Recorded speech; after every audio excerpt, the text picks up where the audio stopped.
आजच्या कार्यक्रमाचे प्रास्ताविक माननीय प्राचार्य सुनील वाकेकर सरांनी करावे अशी मी त्यांना विनंती करते.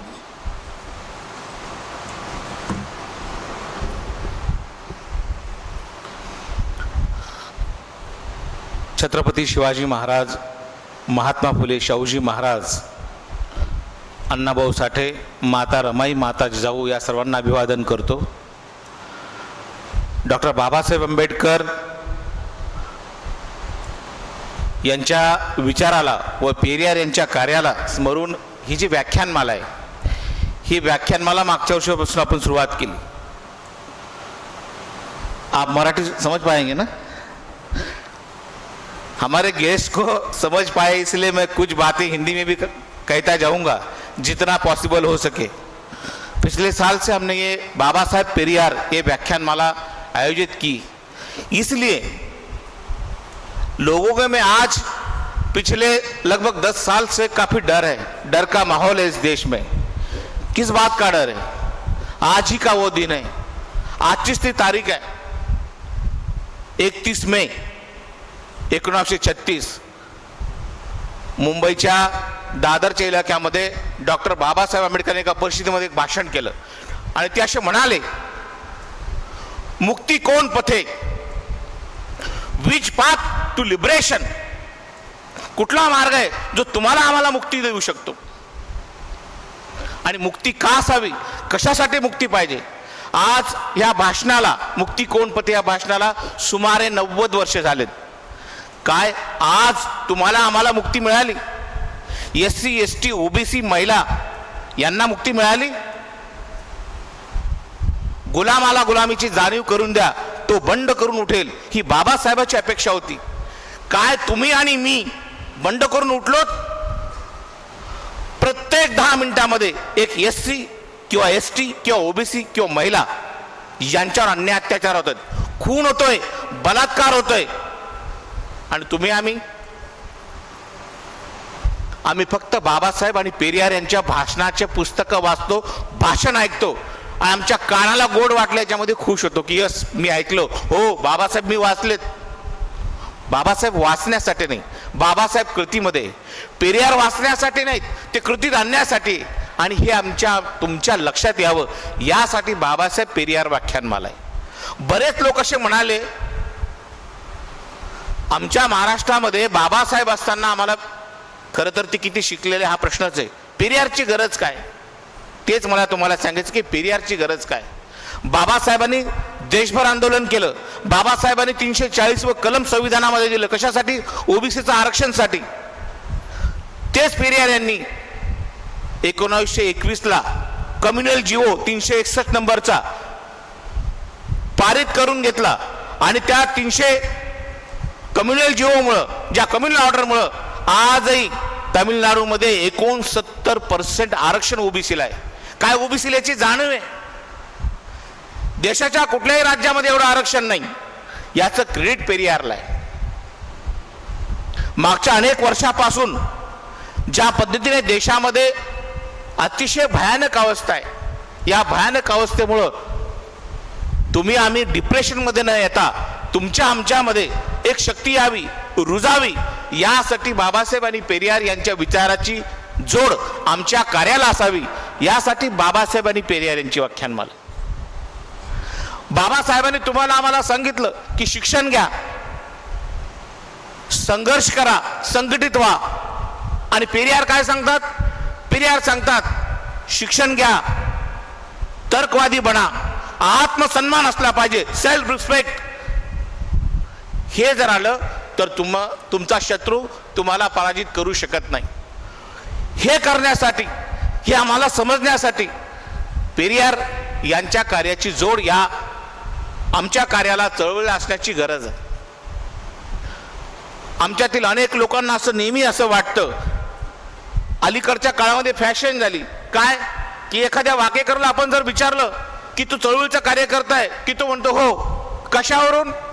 मी सत्यशोधकच्या अधिवेशनाला जातो, मी आंबेडकरच्या प्रत्येक कार्यक्रमाला जातो, मी बाबासाहेबांच्या जयंतीत नाचतो, मी शिवजयंतीत नाचतो, मग आंबेडकर जयंतीचा म्हणजे चळवळीचा मी कार्यकर्ता. कार्यकर्ता म्हणजे कार्य करणारा, कार्यात सहभागी होणारा नव्हे. याची जाण आम्हाला असली पाहिजे. राष्ट्रीय शैक्षणिक धोरण 1920 लागू झालं. यामध्ये तुमचं आमचं शैक्षणिक बंद करण्याचं काम षडयंत्र केलं आणि बाबासाहेबांनी शिक्षण सक्तीचं व मोफत दिलं. आम्ही फक्त हे वाचतो, पण ते हळूहळू बंद होतंय. इमर्जिंग बंद, शाळा बंद मार्जिंग करण्याच्या बाबतीमध्ये अनेक शाळा कॉलेजेस बंद करायचं काम सुरू झालंय. किती लोकांना माहिती? काय आम्ही वाचतो? आम्ही वाचत नाही. आम्ही वाचणं बंद केलंय आणि वाचणं बंद केल्यामुळं तुम्हाला आम्हाला तर्कवाद किंवा रॅशनल करण्यासाठी ह्या व्याख्यानमालाची गरज आहे.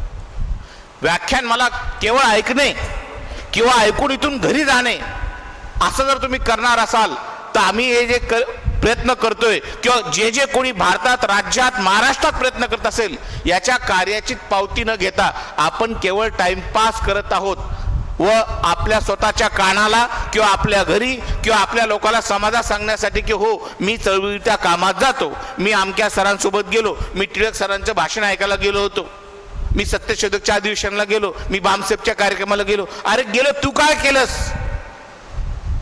बाबासाहेब आम्हाला कलम देतात आणि पेरियार कलेजा देतात, लढण्याचा कलेजा देतात. या गोष्टी जर तुम्हाला आम्हाला कळल्या तर खऱ्या अर्थानं कुठलीही व्याख्यानमाला असेल त्यात परिवर्तन करण्याची क्षमता असेल विचारामध्ये आणि ते परिवर्तन करण्यासाठी स्वतः तुम्ही तयार असला पाहिजेत. अलीकडच्या काळामध्ये तुमच्या आणि माझ्याही घरामध्ये प्रत्येक मुलं फक्त मोबाईलमध्ये अडकलेत. तुम्ही ना आम्ही सुद्धा त्याला न रागवता मोबाईलमध्ये राहू देतो. नको नको तो रडतो. मग मोबाईलमध्ये फक्त एंटरटेनमेंट आहे. आज आमचा समाज, खास करून विशेषतः आंबेडकरी लोक,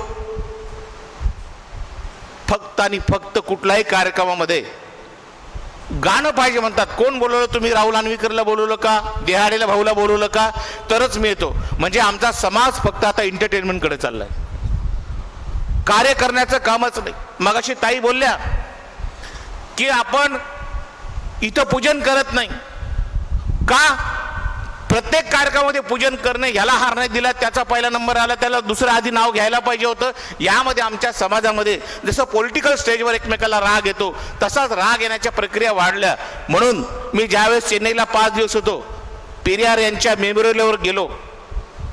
यादव सर, जब मैं चेन्नई में गया था और मुझे पहली बार शॉकिंग हुआ कि जब मैं पेरियार जी के समाधि पर गया और मैं महाराष्ट्र में, मुझे आदत है, मैं जैसे शूज निकाला और जाने लगा तो मुझे रोका गया.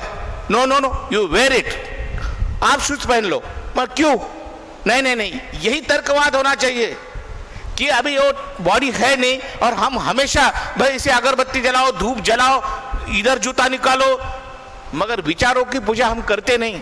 और ये ढोंग बंद करके हमने पेरियार की विचारधारा आत्मसात की. इसीलिए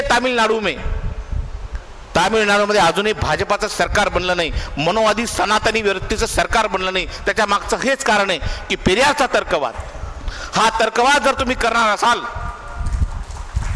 तर भाजपाची मनोवादी प्रवृत्ती बंद होऊ शकते, पण ते तुम्हाला बंद करायचंय. कोण करणार? मी हमेशा एक बोलत असतो की डॉक्टर बाबासाहेब आंबेडकर की जय, छत्रपति शिवाजी महाराज की जय. अरे जय कौन करने वाला है भाई? तुझे करनी. जय मतलब हमेशा ऑटोमेटिक नहीं होगा, आपको करना है, उनकी राह पर चलना है. अगर उनकी राह पर नहीं चल सकते तो कभी उनकी जय नहीं हो सकती. संपूर्ण देशामध्ये ज्या पद्धतीनं आता काम चाललंय त्या पद्धतीचं म्हणजे आमका जहाद, आता मध्येच मी काल परवा वाचलं ट्रॅव्हल जहाद. ट्रॅव्हलमध्ये जर एक मुस्लिम मुलाने एका मुस्लिम मुलीची छेड काढली म्हणून ट्रॅव्हल जहाद. या पद्धतीचं जहाद बंद करून आता आम्हाला संवैधानिक जहाद किंवा संवैधानिक आतंकवाद निर्माण करावा लागेल. हो, आतंकवादच. संविधानाचा प्रत्येक कलम, त्याचा धाक इथल्या प्रत्येक नागरिकाला असला पाहिजे. असं करण्यासाठी सरकारला मजबूर केलं पाहिजे. आणि असं जर आम्ही करू शकलो नाही, संविधानाचा विचार, संविधानाचे कलम याचा दहशत प्रत्येक नागरिकाच्या डोक्यात जर घुसली नाही किंवा बसली नाही तर खऱ्या अर्थानं बाबासाहेबांचं संविधान आणि त्याचा विचार रुजणार नाही. पेरियार यांचा विचार हा एका प्रकारचा अनुभव झाला पाहिजे.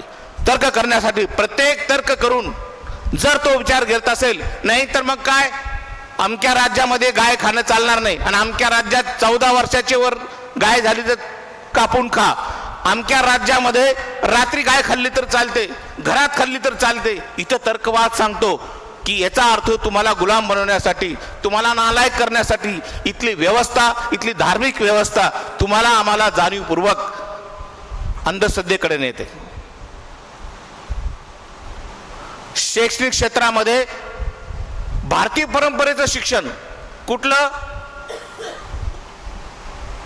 पतंजलीचं सुश्रुत आणा, आमचं काय प्रॉब्लेम नाही.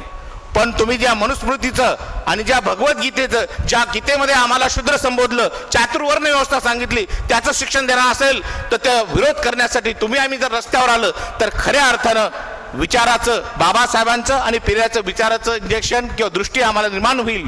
हेच आपल्याला सर्वांना सांगायचंय. परत एकदा सांगतो की बाबासाहेबांचा संविधानिक दहशतवाद आणि पेरियार यांचा विचाराचा बॉम्ब जर तुम्ही तुमच्या जीवनामध्ये आणला तर खऱ्या अर्थानं बाबासाहेब आणि पेरियार यांच्या व्याख्यानमालेचं, विचाराचं आदर होईल एवढं सांगतो. आणि हेच या पेरियार व्याख्यानमालेचं उद्दिष्ट आहे. आपण या उद्दिष्टाप्रती काम कराल आणि पेरियार बाबासाहेब यांची मैत्री, यांचं कार्य समजून घ्याल आपल्या जीवनामध्ये, ही अपेक्षा व्यक्त करतो आणि थांबतो. धन्यवाद. जय भीम. नमो बुद्धाय. जय संविधान.